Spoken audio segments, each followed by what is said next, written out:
As situations and events around the world emerges, there is the need to pay more attention to the growing inequalities and challenges in cities and human settlements. The pandemic and recent conflicts have reversed the years of progress made in the fight against poverty, resulting in the emergence of new poor people around the globe. There is therefore the need to increase awareness and make conscious efforts at improving the lives of people with reference to our environment and prefer solutions to the challenges of inequalities in our cities and human settlements and ensure that no one is left behind in the scheme of things. It is in this light that Ogun State joined the rest of the world to commemorate the year 2022 World Habitat Day with the theme, Mind the Gap, Leave No One and No Place Behind, where problems of growing inequalities and challenges in cities and human settlements were examined at the Obas Complex in NTA Abeokuta. The governor of Ogun State, Prince Dapo Abiodun, while speaking at the event, explained that the theme was apt and instructive as government owed it a duty to ensure the operationalization of the agenda of leaving no one behind. The theme of this year's celebration, which is Mind the Gap, Leave No One and Place Behind, is both very apt and instructive. Looking at the issue of the growing inequality and vulnerabilities aggravated by climate change, by COVID-19 and conflicts in a society, it probably serves as a reminder that much more needs to be done in the overall interest of common humanity. Without cities, towns, villages, hamlets, societies cannot possibly exist. It is therefore necessary that we continue to respond swiftly to crises and emergencies. We must also make plans for an inclusive, resilient, and green future without excluding any of these sentiments, whether high density or low density, whether highbrow or the lower rungs of the ladder. Focus must be on all segments. Hence, now more than ever before, the implementation of the Sustainable Development Goals is of the very essence. This is especially as it concerns the goal 11 of the SDG, which focuses on making cities and human settlements inclusive, safe, resilient, and sustainable, and potential for scaling up. Governor Abiodun reiterated that the Building Our Future Together agenda recognizes the rich value of preserving the societies and would continue to impact on all sectors of the society positively. Permit me to reiterate that the Build Our Future Together agenda of this administration recognizes the rich value of preserving our society, and we continue to use this to impact all segments of our society positively. Towards the development of our cities and towns, we have employed our well-thought-out programs under the acronym of ISHEA to reach all our cities, towns and villages so as to ensure their development and sustainability. This is because we hold dear to our hearts that social contract not to develop any section of this state at the expense of the other. It is not only in line with our determination to fulfill our promise to the good people of the state, but also in alignment with the 2030 agenda for Sustainable Development Goals of the United Nations. The governor maintained that his administration would continue to show commitment to minding the gap with the provision of social amenities for all, leaving no one behind. We are committed to a state where the people have equal opportunity to create their economic prosperity irrespective of their geographical location, gender, religion, or political affiliation. We continue to support our women. We are one of the 6 states that benefited from the United World Bank's Nigeria for Women project, which is a project that allows for women to be tutored, to be put in different what we call women affinity groups, to be taught in saving and also in helping each other. Today we have over 60,000 women in Ogun State that have benefited from the Nigeria for Women project in just 3 local governments. We have since upscaled from the 3 local government participation to the rest of the 20 local governments. And you can do the numbers. We have mirrored that Nigeria for Women project into what we call the Ogun, which is basically the same thing. And this is fast gaining traction. We ensure that on the macroeconomic level, our people are encouraged and not despair that this administration is very particular about their economic prosperity. Wherever they live, they do not have to be in the urban area before they can thrive. This is an example of an inclusive economic development strategy. He enjoined the citizens to continue to support the programs and policies of the government, saying that his administration would not relent in its efforts at improving the welfare of the people. I'm therefore using this opportunity of the year 2022 World Habitat Day to enjoin the entire people of Ogun State to continue to support our policies and programs. All that we're bringing to the fore is for the benefit of all.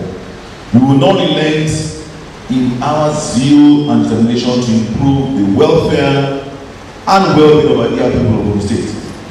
We're going to listen to the plight of our people and their suggestions so we can move our state forward together. We will build the Ogun State of our collective dreams. I equally want to use this opportunity to acknowledge the importance of the private sector, not only in the development of our cities and towns, but in the development of our dear state economy in general. I wish to appreciate our partners in the private sector for their belief and trust in our building our future together agenda. The support in our collective journey to build the future of Ogun State has gone a long way in the last 14 months of this administration. I must then encourage other private organizations that are here to partner with us to please do so.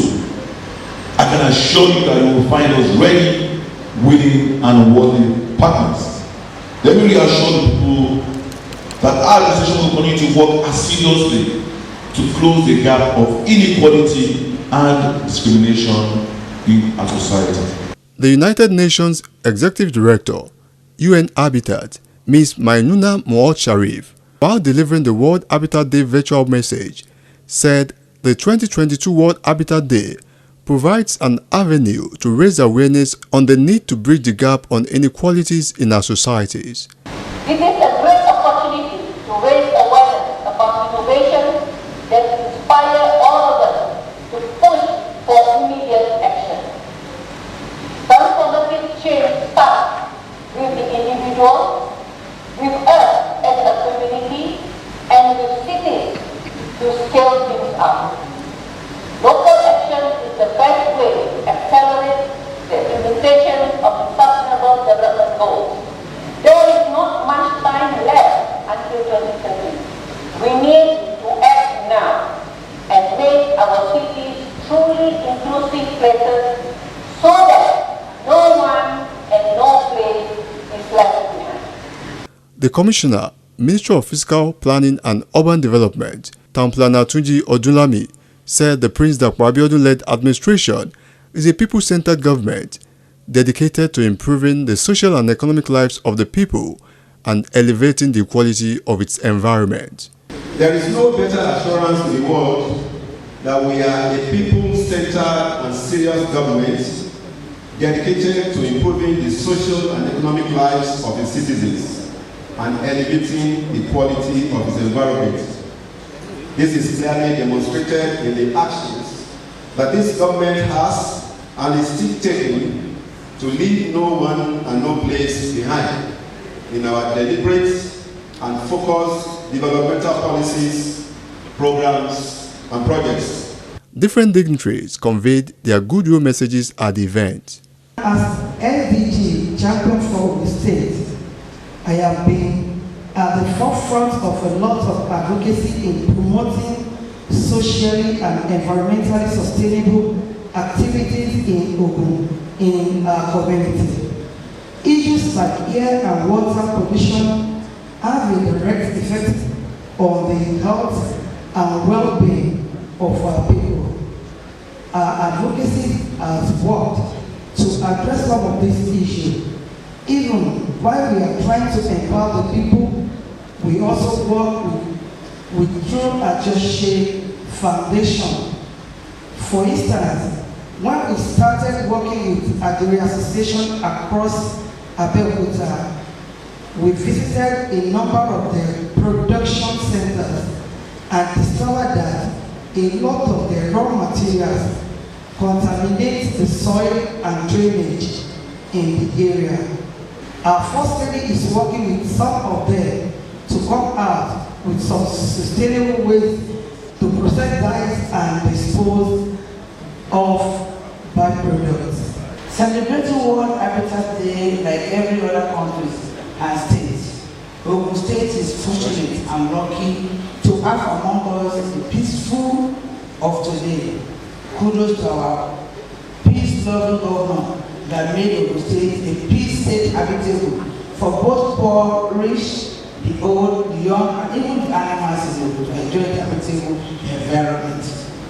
Women, this is a sober reflection for us. We should make our homes habitable for our husbands and family.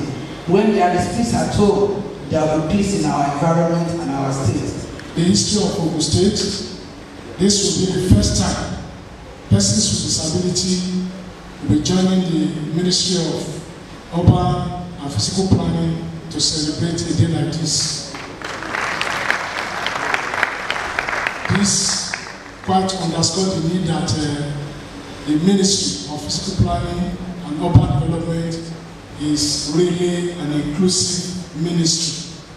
And today, we are celebrating the World Habitat Day with the theme, Mind the Gap and Leave No Space or No One Behind.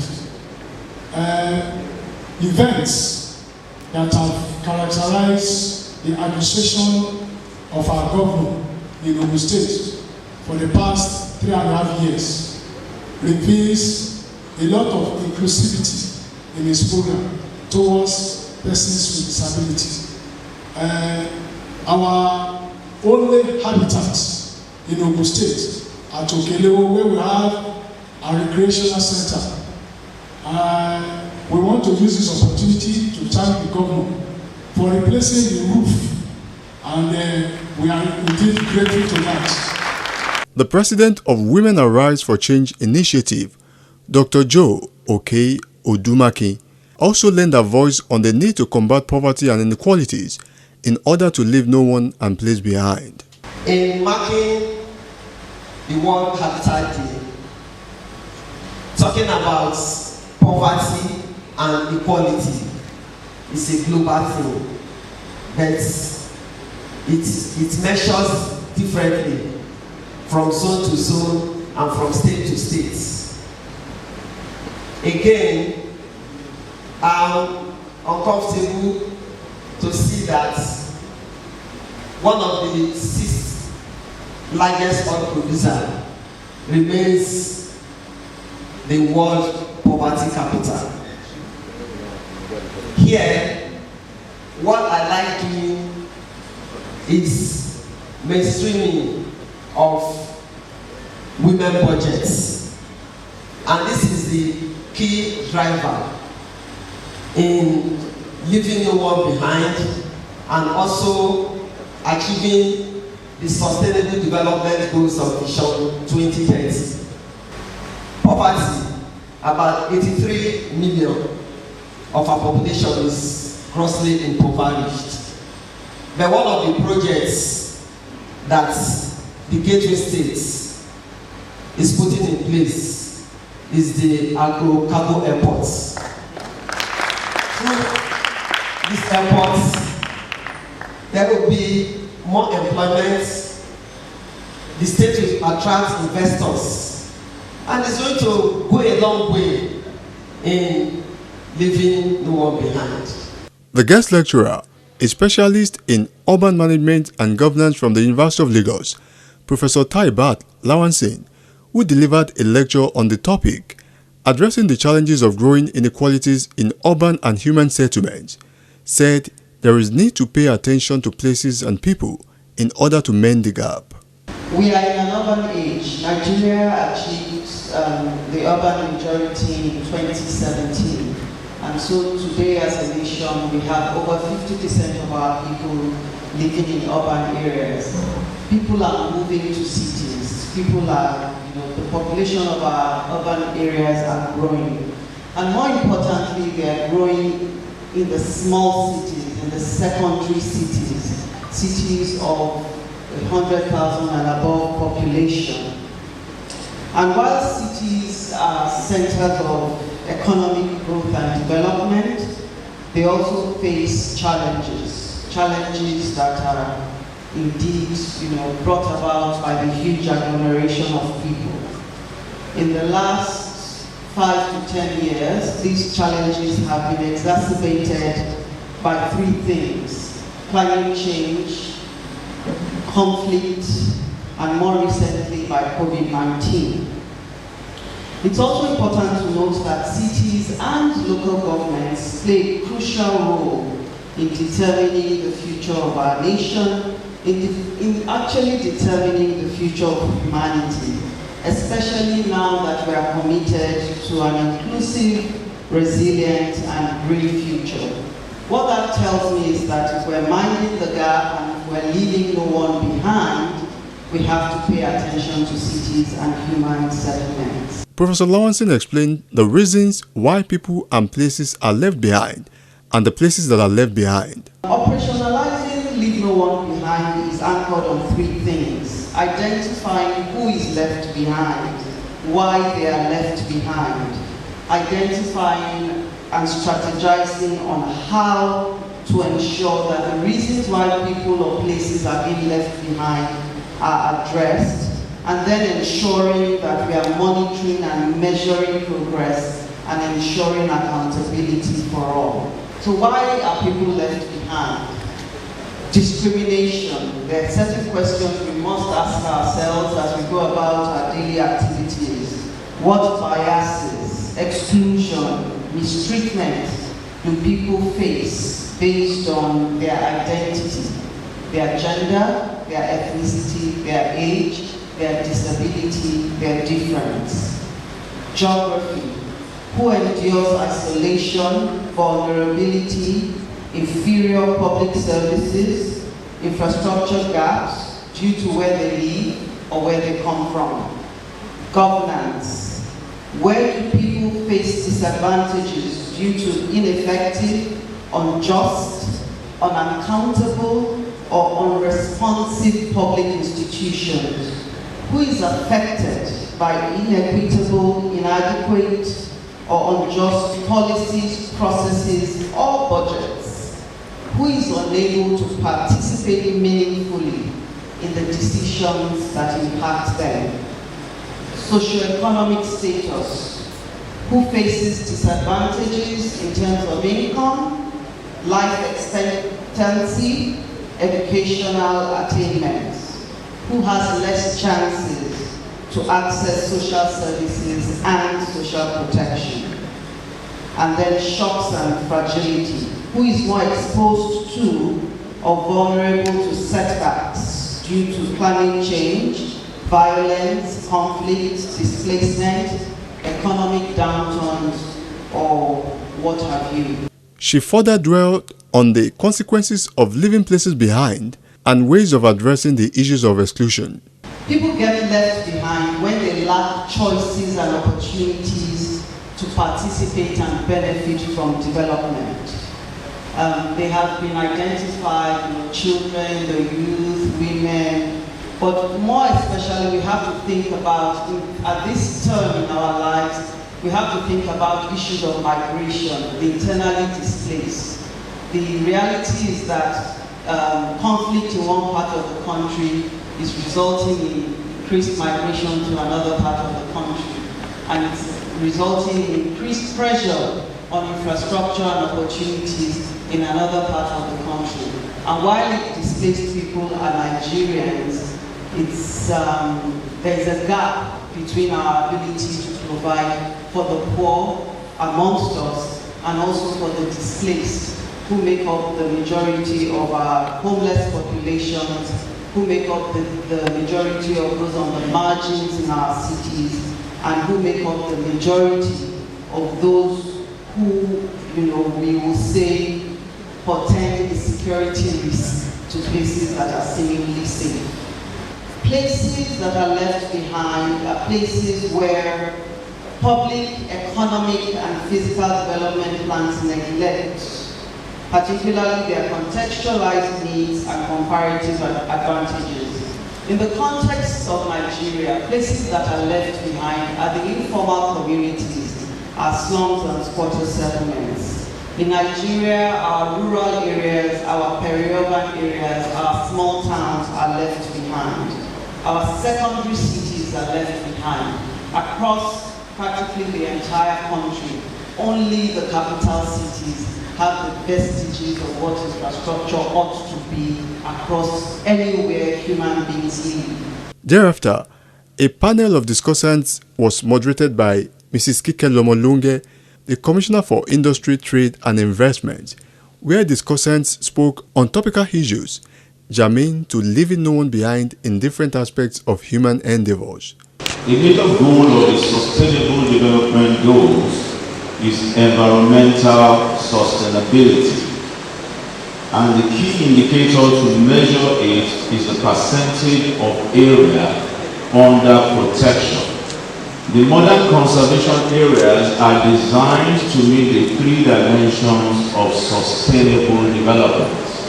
Environmentally, they protect and conserve valuable ecological components, offer environmental ecosystem services, and moderate climate.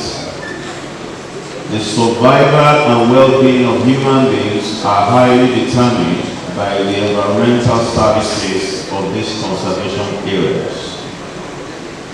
From the economic point of view, conservation areas contribute significantly to providing employment opportunities and income generation from tourism and related activities. The social benefits of conservation areas are used as a ground for socialization, outdoor activities, and appreciation of nature.